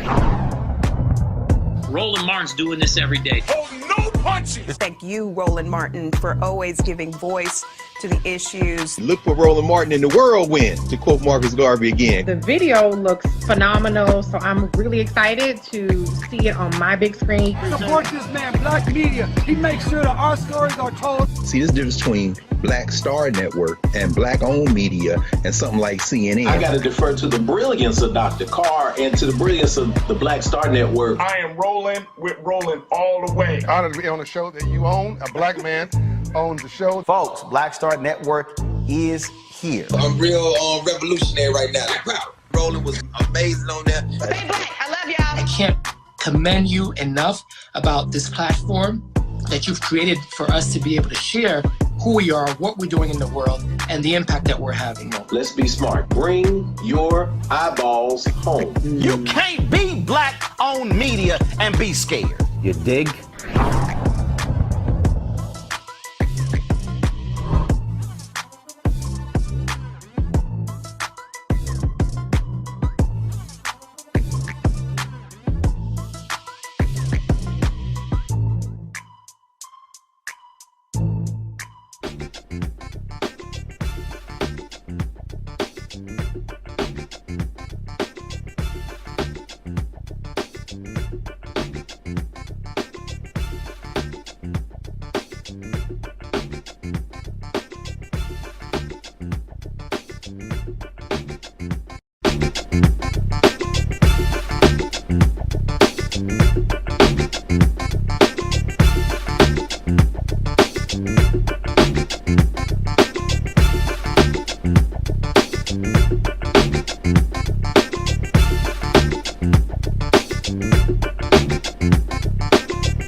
Peace.